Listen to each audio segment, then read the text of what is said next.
Olá, olá, amores. Vocês estão me vendo? Vocês estão me ouvindo? Conseguem me ouvir? Como é que estamos todos por aqui? Oiê! Consegue me ouvir bem, Nini? Testa pra mim meu microfone, por favor. Me dá um help aí. Oi, César. Olá, pessoas! Nessa segunda-feira, depois de feriado, deve estar todo mundo meio empanturrado de chocolate, de excesso de comida que a gente dá uma exageradinha, né? Nesses feriados, Páscoa. Obrigada, Nini. Eu não tô em casa hoje, tenho que testar o áudio aqui mesmo. Também tô viajando, também exagerei no final de semana. Mas vim falar com vocês hoje sobre essa frase da Bíblia. Acho que todo mundo deve ter olhado e pensado, meu Deus, que estranho, o que essa menina que fala da Bíblia pra gente, né? Bom, pra quem não sabe, eu fui evangélica por muitos anos. Eu cresci na igreja católica, fui participante ativa por alguns anos da minha vida. Lá perto dos 30, eu voltei pro movimento carismático. Fiquei ali 2 anos e depois eu fui pra protestante. Foi quando eu fui estudar o livro sagrado, a Bíblia. E gosto muito, é um manual de vida. E é uma história de Jesus. E acho a história de Jesus... Acho que ele foi realmente o mestre dos mestres. E por que eu escolhi essa frase? Vou pedir licencinha pra você só pra fechar o vidro aqui. Tá entrando poluição sonora lá de fora. Como eu disse, eu não tô em casa. Não tô em casa hoje. Estou me adaptando. O que eu quis dizer, então, com conhecereis a verdade vos libertará? Por que eu emprestei essa frase de Jesus hoje? Porque o que é a verdade? Quem sabe me dizer o que é verdade?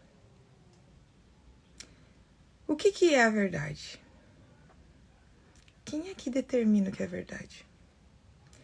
Se eu falar aqui agora que é verdade, que a minha pele é desse jeito, linda e perfeita, sem nenhum filtro, quem é que vai me questionar ou me defender aqui? Quem é que vai determinar o que é verdade ou não? Bom, o propósito do papo do papo de primeira na sua segunda, é trabalhar sobre autoconhecimento. E o autoconhecimento leva você à sua verdade. Por isso esse tema, conhecereis a verdade, e a verdade vos libertará. Porque quando você conhece a sua verdade interior, você se liberta das amarras do mundo, das crenças limitantes, e você vive plenamente com você, com a sua consciência, de acordo com os seus princípios e valores. Então, quem é que estabelece o que é verdade? Muitas pessoas buscam a verdade na religião, mas a gente tem inúmeras religiões hoje. Vamos usar como exemplo só uma simples diferença entre uma religião que eu já estive e uma religião que hoje eu estou, que não é uma religião, é uma filosofia. Eu passei pela católica e pela protestante e eles não acreditam em reencarnação. Hoje eu estudo a doutrina espírita, né? Sou praticante, tento praticar a doutrina espírita. E o espiritismo defende a reencarnação, a pluralidade das vidas. Quem é que tá dizendo a verdade? Eu já vi muita gente falar assim, ninguém voltou de lá pra contar. Mas na verdade, dos livros espíritas, eles voltaram pra contar assim. Então quero perguntar pra vocês assim, vocês acreditam que existe uma verdade absoluta? Uma verdade que é inquestionável? Que ninguém é capaz de refutar? Eu acredito em somente uma verdade absoluta, inquestionável e irrefutável. Deus. Somente essa é verdade pra mim. Todas as outras coisas, crenças, filosofias da minha vida, pra mim são questionáveis. Eu posso modificar. Por conta disso, foi muito fácil pra mim trocar de filosofia, mudar de ideia, porque pra mim não existe nada absoluto. Mas e pra você? Por que eu tô com esse papo de religião, de filosofia? Porque é onde a gente geralmente busca as nossas verdades e as nossas crenças. E muitas pessoas se perdem nisso e adotam aquilo como verdade, como realidade. Mas não são crenças nossas. São crenças que vieram de outras pessoas. E aí a gente para de respeitar os diferentes pontos de vista. Por exemplo, um daltônico. Os daltônicos, eles têm dificuldade de enxergar o vermelho, o verde, alguns deles o azul e o amarelo. Você consegue imaginar um daltônico enxergando um crepúsculo? Um fim de tarde no céu, que geralmente o céu fica pintado de inúmeros tons de vermelho, de laranja, etc. Ele vai enxergar cinza e preto. Os daltônicos que me perdoem se eu estiver falando alguma besteira, tá? Essa fonte veio do Google, eu não tenho muito conhecimento. E aí, digamos que nós estamos ali, eu e um daltônico, assistindo um crepúsculo, pôr do sol. E eu digo assim, nossa, que tom vermelho lindo. E ele fala, nossa, mas é cinza. Quem é que tá certo? Eu tô certa? Porque eu enxergo cores? Mas se ele está vendo cinza, ele também não tá certo? Ele também está certo, não é? Então, para mim, a verdade depende muito do ponto de vista. Ou seja, diferentes perspectivas. Eu preciso respeitar as perspectivas dos outros, que a minha verdade não é uma verdade absoluta. E aí eu vou te perguntar, tem alguma verdade que você tomou dos outros? Ou todas as verdades que você acredita são suas? Alguém já falou pra você quando você era criança que você era feio? Ou que você era incapaz? Ou que você não quer conseguir? Ou que você tinha nascido pra fazer aquilo e você acreditou? Muitos de nós fazemos isso, gente. A infância é o momento onde nós tomamos a verdade das outras pessoas pra nós. Muitos de nós fazemos isso. E muitos de nós levamos essa verdade pra vida. E o interessante é que essa verdade ela não vem só do nosso pai e da nossa mãe. Na infância, nós não somos questionadores ainda sobre o que é certo e o que é errado. Como nós estamos em formação, a gente costuma tomar para nós tudo aquilo que dizem que é correto. E tem um probleminha aí, muitas vezes a nossa educação não é positiva. E aí a gente toma como verdadeiro ou não coisas que não são verdadeiras a nosso respeito. E aí? Se eu tomar algo que não é verdadeiro a meu respeito? E se eu passar a acreditar que eu não posso, que eu não consigo, que eu nasci para ser pobre, por exemplo, ou que eu nunca vou crescer na vida? Quantos profissionais a gente conhece que desde criança o pai diz, você vai ser médico, você vai ser médico, meu filho, quando você vai ser médico? E aí o filho segue a profissão que o pai escolheu, mas na verdade ele queria ser skatista. Mas não quis questionar o pai, não fez o que ele gostaria. Se fechou com a verdade dele e seguiu a verdade dos outros. Além disso, nós temos também as verdades do inconsciente coletivo. Pesquisei um Google a respeito de inconsciente coletivo. Foi um termo cunhado por Carl Gustav Jung, né, que era o grande psicanalista suíço. Isso. Acho que sim, não me lembro. Bom, e o inconsciente coletivo é basicamente aquele conjunto de informações que regem a vida da comunidade, de um coletivo específico, mas sobre a qual a gente nem sempre tem conhecimento a respeito. Então, nós mulheres conhecemos isso muito bem, e os homens também. Por exemplo, existem verdades no inconsciente coletivo sobre os homens que o homem tem que ser forte, o homem não pode ser frágil, o homem não pode chorar, o homem não pode ser sensível.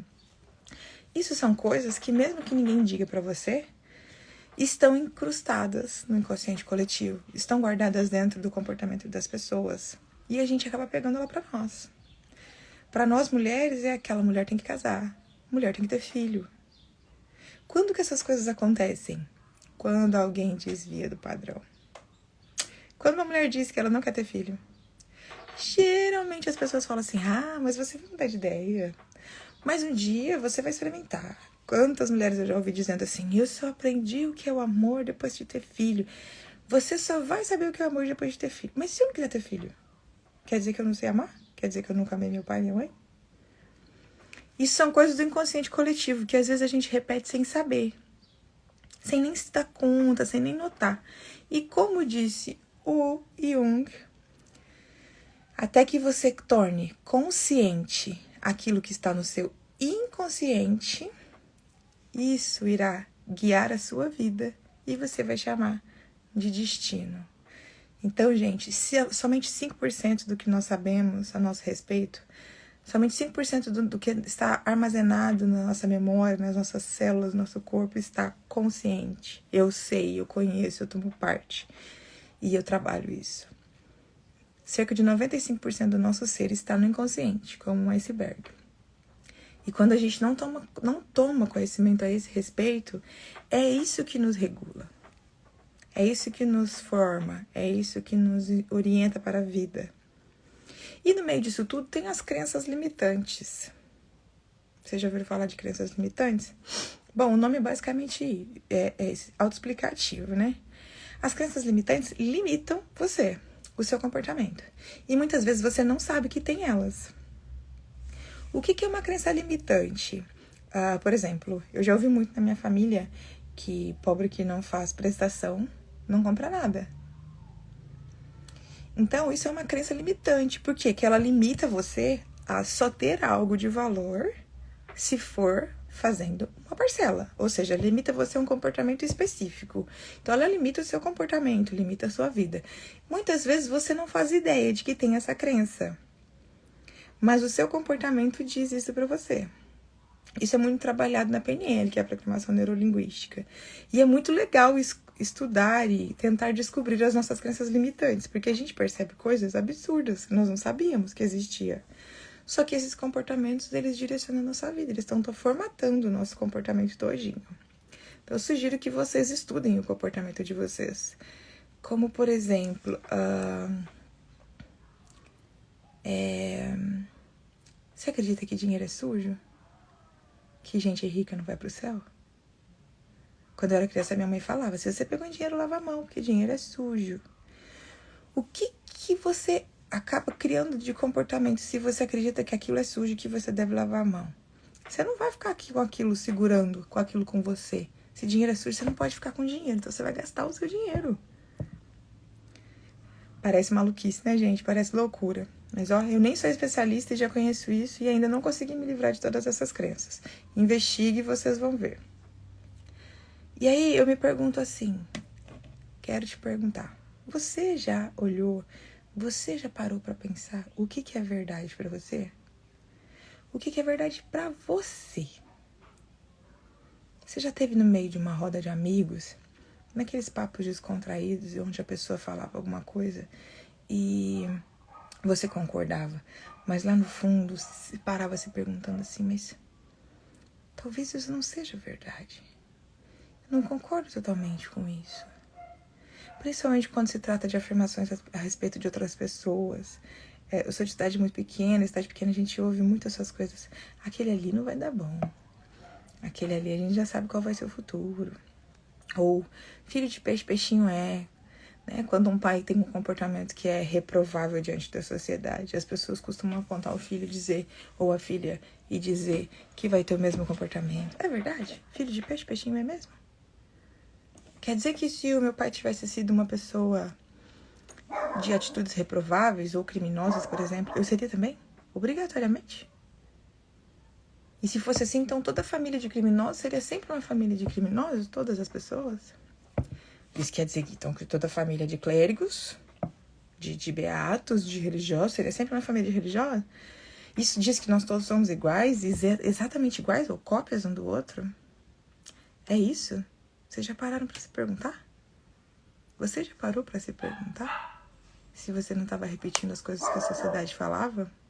A seu respeito, ou a respeito de outra pessoa, ou a respeito de algum comportamento, ou de algum relacionamento, coisas que são importantes para sua vida? Já parou? O que é verdade para você? Você acredita em tudo que você acha que você acredita realmente? Conta aqui pra mim alguma coisa que você acredita desde criancinha.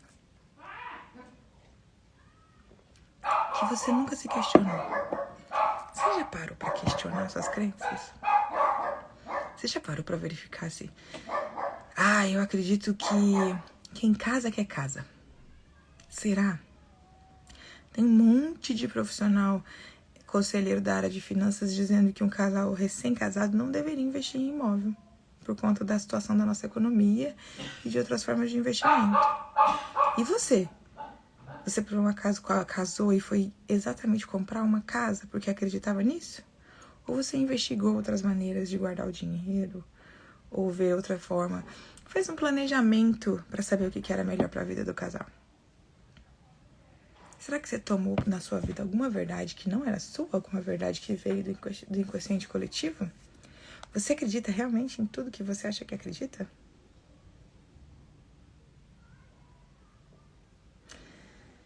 E sobre as suas emoções? Qual homem que já não escutou aqui que homem não chora? Quantos homens assistindo isso daqui podem me dizer se em algum momento teve dificuldade de chorar, de colocar sua emoção para fora, porque acredita realmente quando dizem isso, que homem não pode chorar, que homem tem que ser forte? É verdade isso, gente, que homem não chora? Você, homem, fala pra mim, é verdade? Vocês não têm sentimento? Vocês não têm emoções? Vocês não se entristecem às vezes? Vocês não têm vontade de chorar pra dar uma limpada na alma? É verdade essa crença que distribuem por aí? Será que a gente, quando toma essas verdades da sociedade pra nós, será que elas não maltratam? Não nos oprimem? Será que quando você acredita numa verdade dessa, você não tá infringindo sofrimento pro seu ser? Vocês já pararam pra pensar a esse respeito? Já pararam? É claro que Jesus, quando disse conhecereis a verdade vos libertará, ele não estava falando disso. O contexto era outro. Ele estava falando dele ser o caminho que leva ao Pai para conhecer a verdade sobre a vida. Mas, na minha opinião, tudo que Jesus falou se aplica a tudo na vida. E quando a gente conhece a própria verdade, quando a gente descobre quem nós somos, é libertador. Por exemplo, você já falou sim quando estava querendo falar não? Já aceitou um convite para algo que depois se tornou desagradável para você? E aí você ficou se perguntando por que eu te vi, por que eu aceitei, por que eu disse sim? Ou você ficou lá naquela situação desconfortável, se sentindo mal? Já parou para se perguntar por que a gente faz isso? Porque é chato não aceitar o convite das pessoas? Ou porque naquele momento você ia desagradar se a pessoa, se você falasse não? Mas e a sua verdade? E o que você queria? E se você queria só ficar em casa deitado assistindo filme sem fazer nada? E aí você teve um custo emocional tão grande pra você. Aí volta pra casa irritado. Pegou seu tempo livre e fez algo que não gostaria. Porque foi contra a sua verdade. No meio onde você vive, você consegue praticar a sua verdade. No trabalho que você exerce todo dia, e nós ficamos muito tempo da nossa vida no nosso trabalho, geralmente 8 horas por dia é 1/3 do dia, né? Você consegue praticar a sua verdade? Se você é um vendedor que acredita em ética, em honestidade, onde você está hoje, você consegue praticar esses princípios, esses valores, isso que é verdade para você, quando você vai trabalhar com o cliente? Ou você é obrigado a usar técnicas que vão manipular o cérebro do cliente para fazer compras emocionais? Eu sou vendedora, hein, gente? Tô falando isso com todo o coração. Eu não faço. Eu só estou nesse lugar porque eu sei que lá eu posso praticar a verdade para mim. Oferecer coisas honestas, com valores e princípios cristãos. Então, o que a Bíblia também fala sobre orar e vigiar é tão importante para a qualidade da nossa vida, porque se a gente não se observa, a gente está praticando a verdade de outra pessoa, ou uma verdade que foi imposta. E nós nascemos para ser quem nós somos. Se Deus quisesse que a gente fosse todos iguaizinhos e praticasse as mesmas atitudes, os mesmos comportamentos, ele teria feito todo mundo xerox um do outro. Aí Deus queria saber como é que é ser Dilane, ele foi lá e criou a Dilane. Deus queria saber como é que era ser um jogador de basquete, ele foi lá e criou o Oscar. A nossa missão nesse mundo é ser quem nós viemos ser. É assim que a gente impacta o mundo. É assim que a gente torna o mundo um lugar melhor. Porque quando a gente toma a nossa verdade, quando a gente aceita quem a gente é, com o conjunto inteiro, tá, gente? Todas as virtudes e todos os defeitos, a gente entra numa conexão tão perfeita com o superior, com Deus, com... eu não sei como é que você chama, não sei qual é o nome que você usa, ou se você usa algum nome, ou se você acredita em uma força maior, mas a gente se conecta tão fortemente com a nossa essência que as coisas começam a fluir. Só fluir. Você não precisa mais fazer força. Você não precisa mais se desgastar. Você se conecta com o seu espírito e a sua vida flui. Você não precisa mais parar para ficar se perguntando se deve ou não fazer alguma coisa. Se você está conectado com a sua verdade, com o seu espírito, você sabe o que é bom para você e o que não é. E por isso eu usei essa frase pro papo de primeira de hoje. Porque conhecer a verdade não é a verdade externa. Conhecer a nossa verdade é libertador.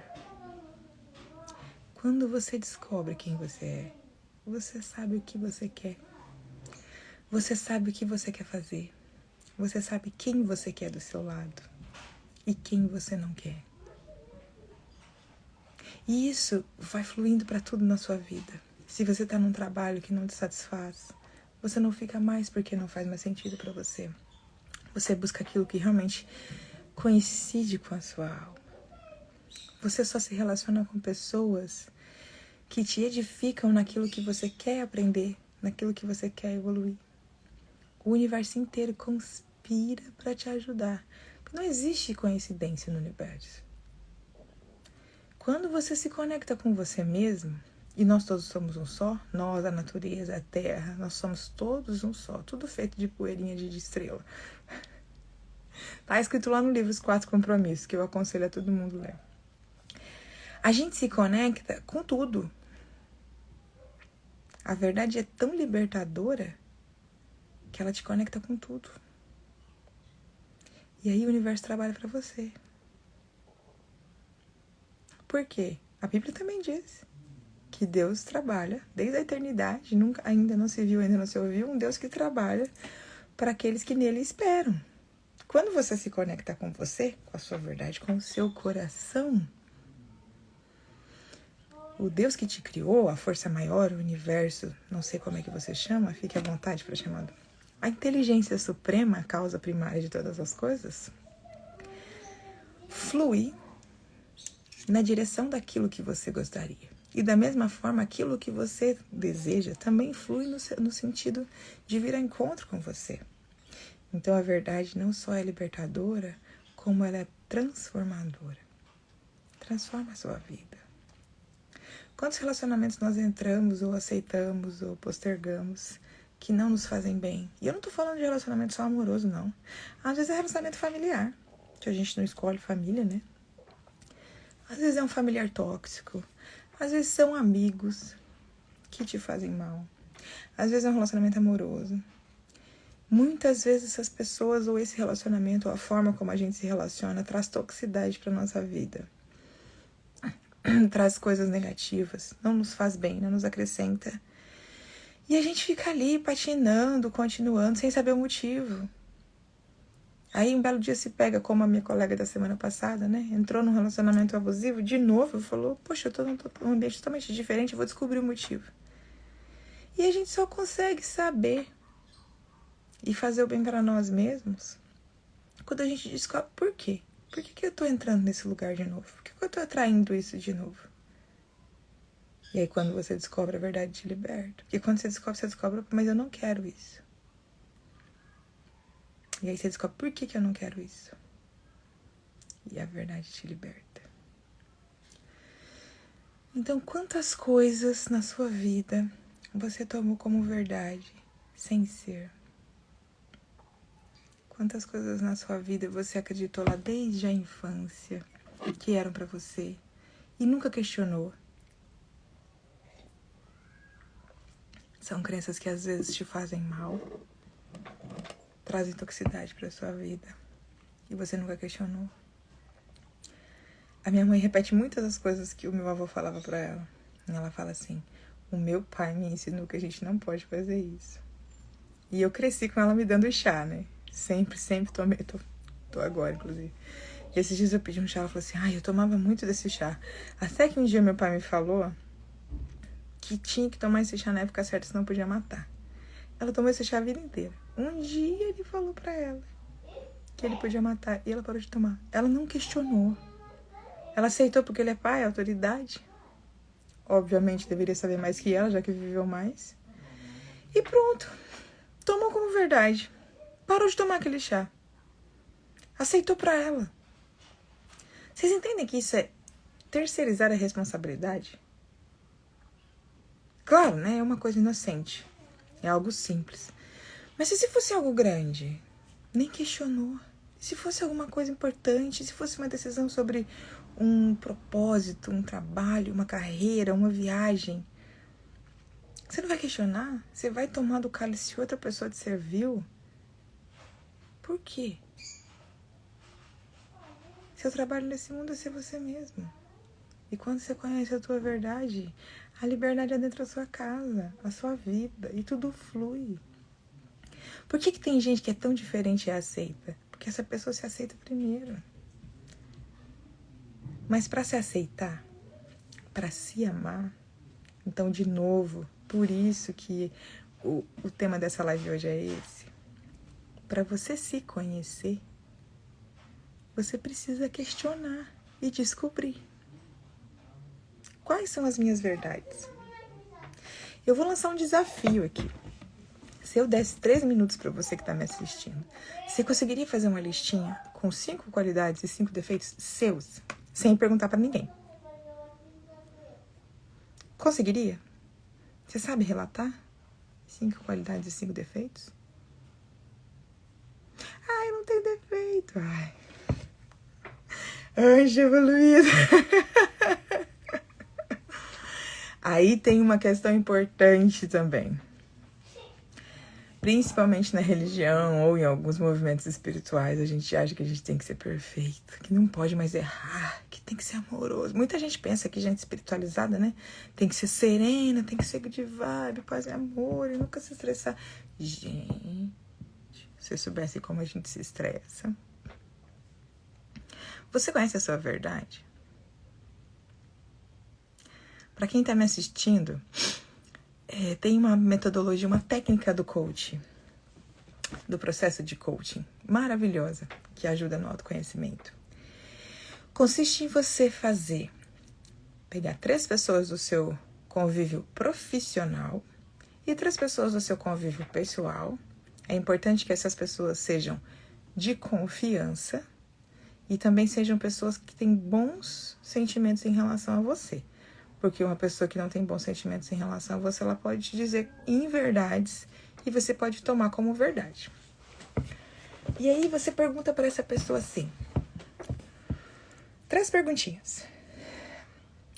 O que você acha que eu faço e que eu deveria continuar a fazer sempre?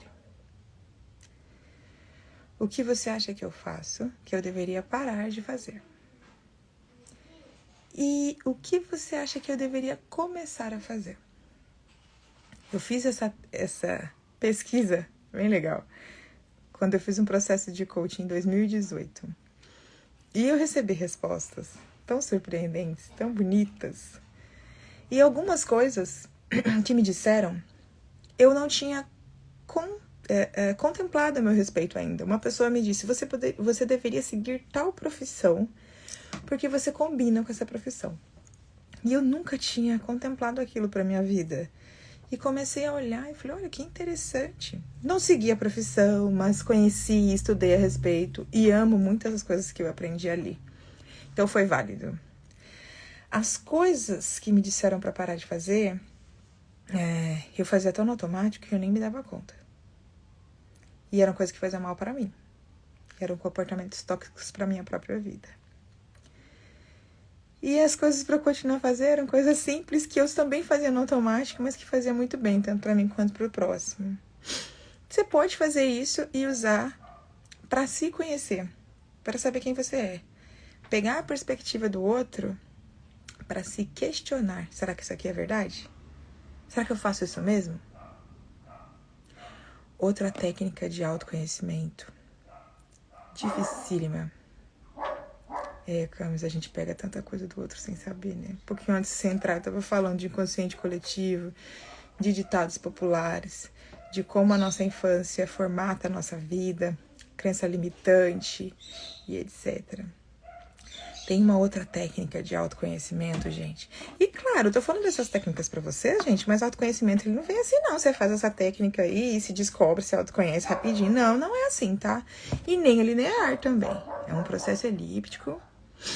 Você conhece, você olha, revalida ou não. Você verifica se tá bom, se não tá, se vou continuar com aquilo, se não vou. Aí, depois de algum tempo, você se vê fazendo aquilo de novo, porque nós trazemos esses padrões uma vida inteira fazendo. Não é fácil. Eu, por exemplo, com relação a paladar, eu já fiz uma mudança muito grande na minha vida, na minha educação alimentar. Mas eu tenho um paladar com uma tendência enorme para doce. E é uma fome emocional, não é uma fome... O corpo em si não pede brigadeiro. Seu estômago não sente falta de um suspiro, de um doce de leite, né? É uma fome emocional. Então, uma dessas técnicas, olhar no espelho, sentar no escuro, acender uma luz bem brandinha e ficar se olhando no espelho. Igual eu tô fazendo aqui, agora eu tô me olhando, né? Tô me vendo de frente. E ficar olhando no teu próprio olho. Se fixando. Fica ali por alguns minutos. Se você puder, aqui no Brasil é mais difícil porque é muito quente, mas se você puder fazer uso de uma vela, que é uma luz menos artificial, ela é mais branda, melhor ainda.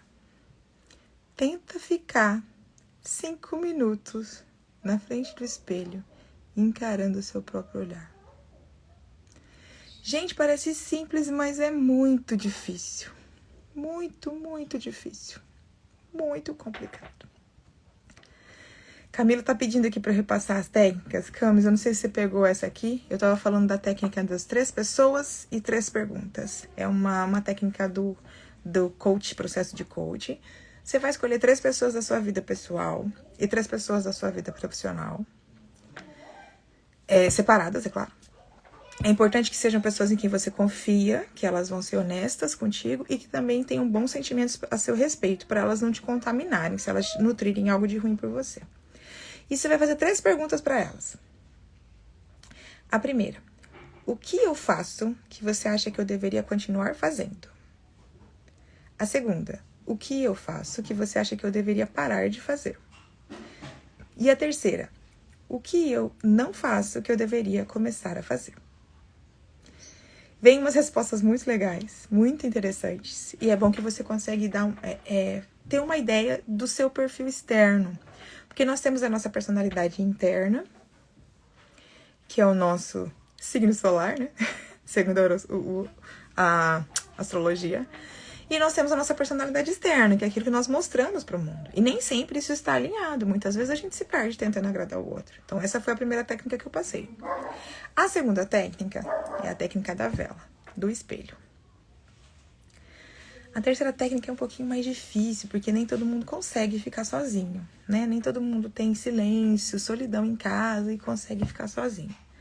Mas é descobrir aquilo que te faz bem, aquilo que você realmente sente prazer em fazer quando você tá só consigo mesmo. E tem coisas que são super simples. Por exemplo, eu adoro tomar banho. Eu amo ficar debaixo do chuveiro. Aí tem um probleminha aí, né, de consumo de energia elétrica, não é muito sustentável, e aí vai em desencontro com aquilo que eu acredito. Mas na Europa é muito comum que as casas tenham banheira. E uma das coisas mais relaxantes na minha vida é encher uma banheira e ficar em silêncio absoluto no escuro. Uma amiga minha me ensinou há muito tempo atrás a tomar banho no escuro. Se você conseguir fazer, isso é muito gostoso. Muito, muito relaxante. Você tomar banho no escuro, deixa só uma frestinha de luz entrar, para, claro, você não tropeçar, né, não correr risco de segurança. Mas isso é maravilhoso. Então, eu amo. Tem outras coisas que a gente faz sozinho em casa e não se percebe. E aí eu não tô falando de fugir para assistir uma série ou ler um livro. Isso é algo externo. Mas, por exemplo, fazer a unha, nós mulheres. Esse momento de parar ali para fazer uma unha, Pra se sentir... Ah lá, a Camis falou, tomar banho no escuro é ótimo pra se sentir... É mesmo, é maravilhoso. Então você não tá olhando pro externo, você tá se sentindo. Eu adoro fazer escalda-pés também. Que é colocar uma aguinha ali e ficar ali sem fazer nada, relaxando o pé. São técnicas de autocuidado. O que mais? É óbvio, gente, que a gente pode fazer um trabalho de autoconhecimento estruturado, acompanhado, com uma mentoria. Nem todo mundo... Olha o Sagrado Feminino. Nem todo mundo tem dinheiro para investir numa mentoria, no processo de coaching, etc. O que eu aconselho muito? Perguntas para você mesmo. E aí a gente vai para a terapia de barra de axis. Segundo os princípios da terapia de barra de axis, a pergunta empodera. A resposta te enfraquece e a pergunta te empodera. Então faça perguntas para você mesmo. Perguntas tolas, perguntas bobas, como você foi num restaurante almoçar e escolheu os componentes do seu prato. Sentou para comer? Você tem um tempinho? Aí é o famoso orar e vigiar também da Bíblia, que é o tempo todo se observando, né? Por que eu escolhi essa comida? Eu botei frango no meu prato. Por que eu botei frango? Porque o nosso cérebro, o nosso corpo de forma geral, na verdade, né? Ele tem um mecanismo de economia de energia. Por quê? Porque a natureza é muito sábia. Então, nós somos programados para muitos comportamentos entrarem no automático, porque quando você faz alguma coisa sem precisar prestar atenção naquilo, você gasta menos energia. Um exemplo, quando a gente está aprendendo a dirigir, a gente precisa prestar muita atenção no volante, na hora de trocar a marcha. Aqui no Brasil é muito comum que os carros tenham embreagem, então você precisa observar isso quando você está começando. Conforme você vai tornando aquele comportamento habitual, o teu cérebro entende que pode colocar aquilo na programação automática. E depois de um tempo, você não precisa mais parar para prestar atenção em qual é a marcha que você tem que colocar. Isso fica na programação automática. Isso é eficiência do nosso cérebro. Ele não faz isso para tornar a gente um robozinho. Ele faz isso para economizar energia. Ele coloca ali no piloto automático, então você não precisa prestar atenção naquilo, então você não gasta tanta energia fazendo aquilo. Porque, gente, tem muitos comportamentos que nós fazemos no automático. Você não precisa parar para pensar que você precisa respirar, né? É um comportamento automático do seu corpo. Se você fosse parar para pensar em tudo que nós precisamos fazer, não conseguiria viver. Só que ele faz isso com tudo. O cérebro não julga. Ele não julga o que é certo e o que é errado. Então, se você tomar um hábito ruim e fizer aquilo muitas vezes, ele vai colocar aquilo no automático. E aí são as crenças limitantes que eu tô te falando que vão guiar a sua vida, né? Só que você tem o poder de reprogramar. Então, como eu disse, com relação à educação alimentar, você tem o poder de reprogramar aquilo. Mas para você reprogramar, você vai ter que observar o tempo todo. E autoconhecimento é isso, se observar o tempo todo. Então, vou usar o meu exemplo. Eu tenho o estômago reduzido, porque eu já fiquei muito obesa, fiquei bem acima do meu peso. Inúmeras vezes eu vivia no efeito sanfona, isso é uma questão emocional muito séria na minha vida, e é emocional, no fundo. Chegou no momento que eu decidi tomar uma decisão mais drástica. O meu cirurgião me explicou que o meu corpo tinha aprendido aquilo no automático, já as minhas células do meu corpo entendiam que o meu estado correto era a obesidade. Então, toda vez que eu fazia dieta, perdia peso, ele achava que eu estava doente e trabalhava para voltar para a obesidade. Ok, fizemos a intervenção cirúrgica, que é a parte simples. E aí tem que reaprender a comer. E óbvio, muitas coisas depois da bariátrica, o meu corpo físico ficou diferente, algumas coisas depois da cirurgia não se adequam mais a mim. Então eu como pouquíssimo arroz e feijão. Pouquíssimo. E em alguns momentos da vida, quando eu como feijão, faz mal. Mas eu era no automático, meu prato era arroz e feijão todos os dias. Então, imediatamente após a cirurgia, qual que foi o acontecimento? Orai e vigiai. Eu não podia comer no automático. Eu não podia comer sem parar para observar. Então, se eu pegasse um iogurte, por exemplo, uma fruta ou um lanche antes da intervenção, eu comia conversando, não observava e nada. Depois da intervenção, Antes de tomar qualquer comida para me alimentar, eu precisava observar quais eram os componentes daquela comida, se aquilo faria bem para mim ou não, se tem as vitaminas que eu preciso ou não, se ia contribuir comigo nutricionalmente, se eu realmente estava com fome, se é o meu corpo físico pedindo, ou se é uma fome emocional, se aquilo cabe, porque eu tenho uma limitação agora, isso cabe aqui dentro do meu corpo. E eu também não podia mais comer fazendo inúmeras coisas ao mesmo tempo, porque eu tenho que mastigar inúmeras vezes, que é o correto, na verdade. Então eu aprendi a observar. E mudou. Meu cérebro mudou com relação a isso. Hoje em dia é muito natural pra mim colocar um garfo de comida na boca, descansar o talher no prato e ficar mastigando muito tempo, porque eu reprogramei o meu organismo. Então, o orar e observar é sobre tudo, gente. Sobre tudo. Quais coisas você faz no automático? Não tem autoconhecimento se você não parar para prestar atenção. Quem sofre, por exemplo, de ansiedade, eu tenho dificuldade com ansiedade. Já parou para pensar o que te traz ansiedade? Por exemplo, sou viciada em café. Sou de uma família de mineiros, todos viciados. Adoro café. E sei que se eu tomar além do meu limite, eu tenho taquicardia, eu tenho crise de ansiedade. Eu sei que não faz bem com o meu corpo. Aí eu tenho que escolher o que eu quero. Quero atender o meu desejo pelo vício ou eu quero ficar bem fisicamente? Então, o autoconhecimento é basicamente isso. Por exemplo, quem que não exagerou ontem nas festas de Páscoa? Principalmente com a cultura de trocar o ovo de Páscoa de chocolate. Meu corpo ficou extremamente desconfortável. Eu acordei desconfortável. Como eu já sei como meu corpo funciona porque eu me observo, vou dar uma caminhada, vou fazer um exercício. Eu não estou em casa, né? Eu não estou na minha rotina normal, eu estou em viagem. Quais são as outras técnicas para o autoconhecimento? Então, as perguntas para as pessoas próximas. O espelho. O relatar aquilo que você gosta e que você não gosta. E se habituar a fazer aquilo que você gosta. A escrita terapêutica, ou como era conhecido antigamente, o diário. Se você tem o hábito de escrever como você se sente, e de novo, né, o caderno, as linhas ali são um lugar seguro, você pode vir consultando, relendo as coisas que você escreveu e você vai acabar encontrando comportamentos padrões, hábitos padrões, você vai saber o que te faz bem, o que não faz. Isso tudo, esse processo todo, requer muita observação em si mesmo. E aí a gente vai parar num lugar, numa via, que eu vejo que tem sido criticada, porque você tem que virar a sua prioridade. Para que você consiga evoluir no autoconhecimento, para que você conheça a sua verdade e se liberte, você tem que se tornar a sua prioridade. E isso nem sempre é fácil, principalmente na sociedade onde nós crescemos, que todo mundo pegou a frase de Cristo que dizia assim: amar a Deus sobre todas as coisas e o próximo como a ti mesmo, e entendeu que o caminho é amar a Deus e eu, irmão. Só que Jesus falou ao próximo como a ti mesmo. Quem não se ama não consegue amar o outro.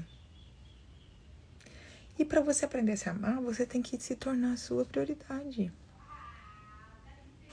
Isso é muito difícil quando nós crescemos numa sociedade onde a gente acha que tem que fazer pelo próximo, onde a gente tem que fazer pela nossa mãe, onde a gente tem que fazer pelo nosso irmão. Sim, gente, a fraternidade é muito importante. A fraternidade é o caminho para uma sociedade melhor. Só que se você praticar a fraternidade sem estar verdadeiramente crendo naquilo, se você fizer o bem para o seu irmão a custo do mal para você mesmo, o universo é um espelho. Você vai colher o que você está plantando. Aí manifestam-se as doenças. Quando você se deixa em segundo plano, quando você faz pelo outro, deixa de fazer por você. Fala sim pro outro querendo falar não. Quando você fala um sim para outra pessoa, muitas vezes você tá falando não para você mesmo. E isso, o teu corpo é uma máquina perfeita, integrada. Corpo, mente e espírito. Quando você externaliza um comportamento que dentro do seu coração não é o que você gostaria de fazer, aquilo vai sair de alguma forma. E aí a gente encontra aí várias doenças, várias pessoas manifestando doenças autoimunes. O que é uma doença autoimune? É o teu corpo trabalhando contra você mesmo. Ou seja, se você passou a vida inteira fazendo algo contra você mesmo a favor dos outros, o teu corpo acaba entendendo que é aquele comportamento certo.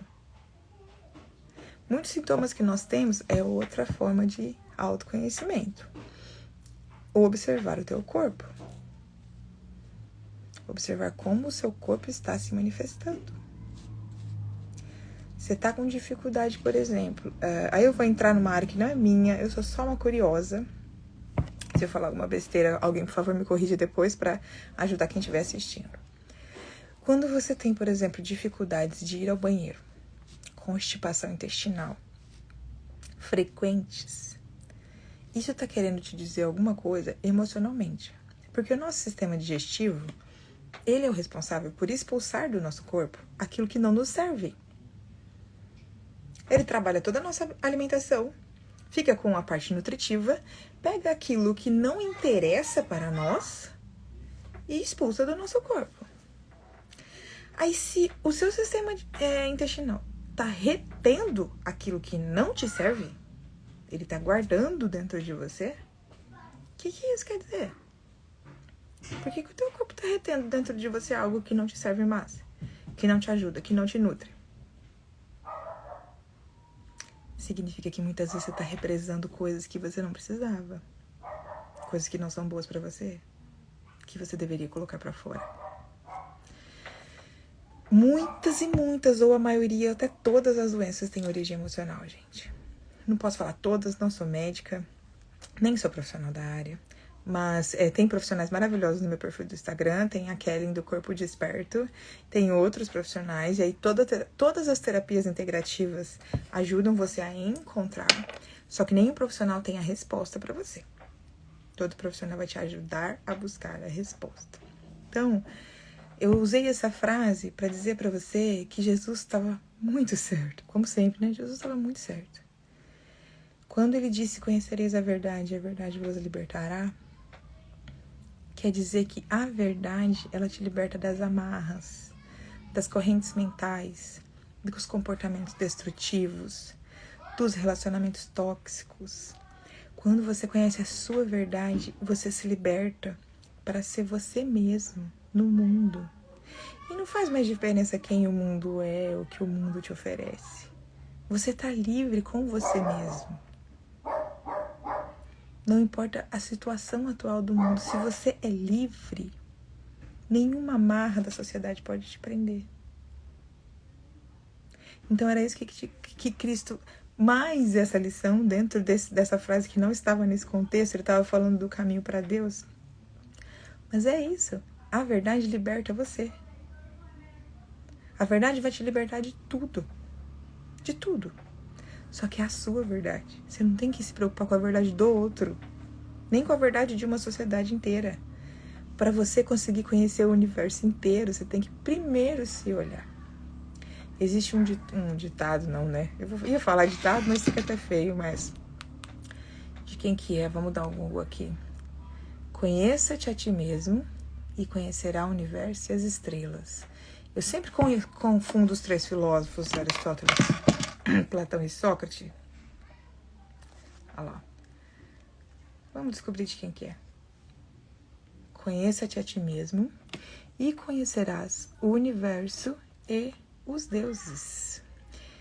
Essa frase ficava na entrada do santuário de Delfos, na Grécia Antiga, e foi difundida por Sócrates. E circula até hoje no Ocidente. Gente, isso tem milênios, foi antes de Jesus. E a gente ainda está sofrendo aqui, pedalando, se perdendo no conhecer-te a ti mesmo. Mas sabe por quê? Porque a gente se entrega às demandas do dia a dia, coloca a nossa força, o nosso suor, o nosso sangue ali para atender trabalho, filho, família. Esquece de ter um tempo com a gente mesmo. Tenha um tempo com você mesmo, nem que seja 5 minutos antes de você dormir. Se priorize. Olha para si mesmo. Porque a verdade liberta. Quando você conhece a sua verdade, nada no mundo pode te prender novamente. Você se torna livre. E aí você pode dizer para mim, né? Mas eu não sou escrava. Tem certeza? Você foi investigar suas crenças limitantes? Você sabe como é que você cria o seu próprio mundo? Você conhece todas as verdades que estão dentro do seu inconsciente? Fez uma listinha de crenças limitantes? Outra técnica. De vez em quando, na psicanálise a gente aprende a livre associação, né, Clarice? De vez em quando você vai soltar uma frase que fala as suas crenças limitantes, que manifesta as suas crenças limitantes. O triste é que cada vez que você fala, você reforça. Então você precisa se observar. E quando você soltar essa frase, por exemplo, rico não vai para o céu. Significa que você acredita que para entrar no céu você tem que ser pobre. Se você quer entrar no céu, você vai se manter pobre. Sinto muito te dizer isso. É assim que as crenças limitantes nos levam a ser quem nós somos. Mulher tem que ter filho, mulher tem que ser mãe. Significa que você vai repreender todas as mulheres que não forem. Então, observe o que você fala.